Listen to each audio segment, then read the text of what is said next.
This is not a chicken. It's a piece of art. And let me explain you something.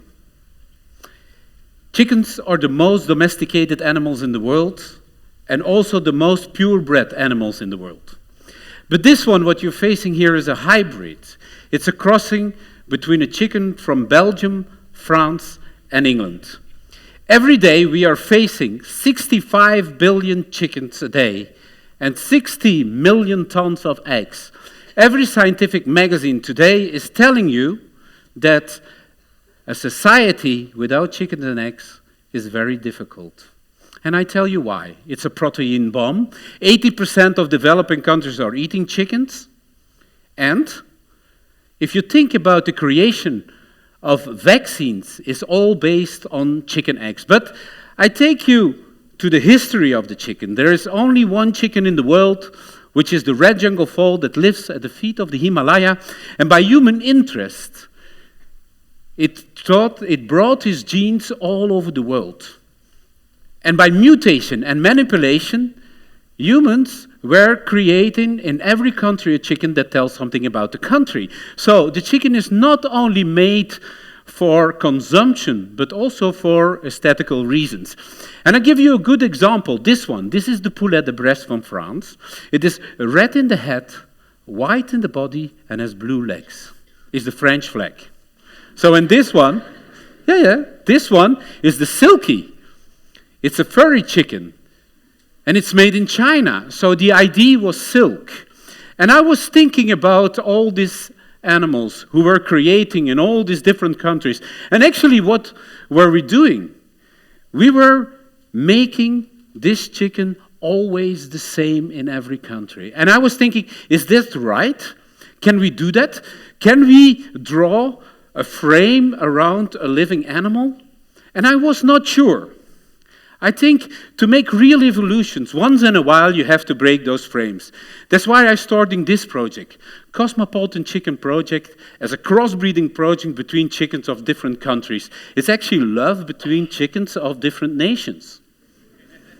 And I started with the Mechelse koekoek from Belgium to crossbreed with the poulet de Bresse from France, and that on the border between Belgium and France. But you remember, I'm an artist, of course.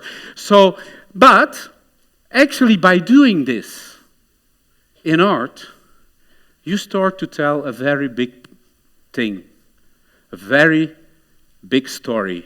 Because with that result, I went to England. With that result, I went to Germany. And now I have 20 chickens I have 20 countries, in one chicken. And actually, this is a story about diversity. And if you do this on the level of art, if you do that on the level of art, you're not talking about the chicken, but you're really talking about us. Because art is a metaphor. It's about globalization, racism, genetic engineering, cloning, urban farming. And actually, I found myself also in a conflict. Me against my chicken, On one hand, the chicken is giving itself to the project. On the other hand, it is revolting. And I become the watcher of my own project. But it generates fantastic questions, like this one. Where do we come from? If a chicken is coming from one source, what about humans? So I start to do expeditions to the Himalaya. And I discover something very strong. The chicken lives on the border between the jungle and civilization. And I was asking myself, who came to who, This is a question about domestication. Did the chicken come to us? Did we come to the chicken? If you think about this, and that's why I make this kind of image, If the chicken is coming to us, and it's like trying to find a balance, what are we doing with an animal? What are we doing with the other? Every little detail we are using. And where is the level of using and abusing? I think it's very difficult. So what is our position? Are we poisoning the world, or are we fertilizing the world? The beautiful egg, transparent, where we live on. That's why I started to make this kind of installations. This installation I made in Guangzhou in China. 1,000 square meter of jungle. People were crossing through this installation under the title Modified Spaces, and they all look to the source of life, this jungle fall. 45 degrees there. And if you step out, you see this installation, 5 degrees, a refrigerator, the eggs all stamped and well ordered. What do we have to protect? Do we have to protect nature or the things that we are creating? I think we have to find a balance. That's why after those two installations, I make this one. It's a human incubator. And actually, it's about rebirthing. It's about changing. It's about rethinking. So there is the little Nepalese sitting on the border between the jungle and civilization. And I started to think about all these things. What to do with all these thoughts. And I went back to my first drawing. You know, this red jungle fall, the source of life for all chickens. They give their genes, and then the world starts to exist, you know, in all its diversity. But all of a sudden, they become more and more monopolized by us. And then there is the artist. The artist starts to crossbreed and has an idea and wants to go to something new, a new definition. Like you see in this picture, a transparent egg, something that we don't know yet. So I came to one conclusion. And one conclusion was that fertility always comes from outside. It was not about myself, it is about the other. And everything in confrontation with the other can really grow. And that's why I made my Open University of Diversity. And actually, it's not only a beautiful studio where I make all my artworks, but it's also a think tank. A place where scientists, social entrepreneurs, philosophers, biologists are coming together to speak with each other about big issues like fertility, diversity, but also like immunity. It's looking with them in this transparent egg to find some knowledge that we don't know, because the biggest knowledge is the knowledge that we don't know. Actually, this is also why the chicken industry is helping us. They're taking the snap chips, you know. They're doing the research. And after 8 years of very big research, we were finding the book of genomes of the crossbreedings. So 13 million genetic information in one chicken. And you have to know that a normal chicken normally only has 5 million. And it is this man that you see over here, Olivier Arnault, who's an expert on the Nottingham University, who told me, he said, if you have a chicken with this kind of content, with 13 million DNA, you have to take action. You have to do something. And I start to think. And one of the conclusions was, for me, so diversity is not enough. So only with diversity you don't make it. And that's why I started to make my planetary community chicken. And what is a planetary community chicken? It's actually a chicken. The roosters I take from my Cosmopolitan Chicken Project, the diversity, and I started to crossbreed this with a local commercial chicken, the one that you find in the supermarket. And actually this crossing is on another level. It's about diversity and productivity. And the beauty is that it's underlying the thoughts that duality is important. It's not about one form, it's about two forms. So I start to think about the society again. So making a cosmopolitan chicken, it's built up free in the art world on diversity, from local chickens, and it becomes global. And now it's time to give global back to local. Because global needs local, and local needs global. And I think that you know this very well here in Detroit as well. You know, Detroit, this beautiful Detroit, was almost killed by the mono industry just focused on cars. And now there is a reviving because everybody started to realize that it is about diversity.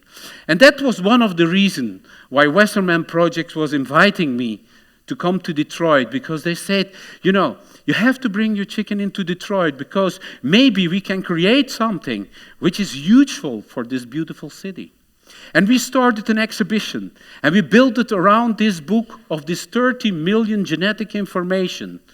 And we start to talk with different partners from the communities, from the cities, from the university, to think what we can do.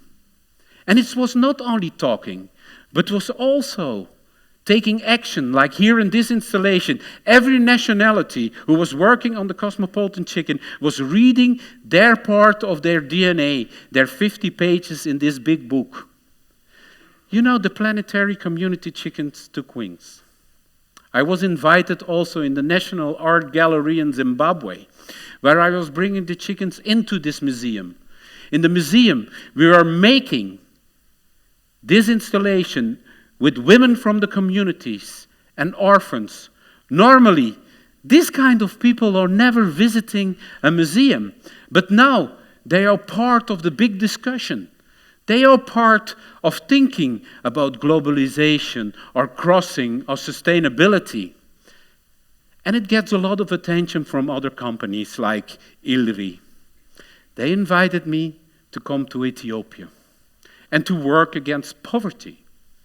Because the planetary community chicken and the cosmopolitan chicken has that kind of content. I created Incubated World.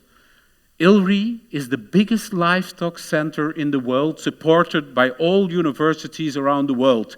And actually, what are we going to do? We're going to create farms in the communities to empower the women there and to give them their own little company so that they can make eggs and meat for the communities. Because communities is important. And we will do this on several places in the world, like here in Detroit or Zimbabwe, Ethiopia, Belgium. And we try to find the local commercial chicken on the market. And also to bring the crossbreedings in their communities, in their garden, because they have to breed them themselves. And like in Auckland, urban farm here in Detroit, we will have a house. A house where we can breed the chickens. The chickens are part of the communities because they are carrying an ID. And they provide them with eggs and meat. And allowed me to see a much bigger philosophical model. Actually, if I'm thinking about my first sketch, drawing that I made, that the red jungle fowl, the source, is bringing new pieces to the world, is actually the same with human beings, you know.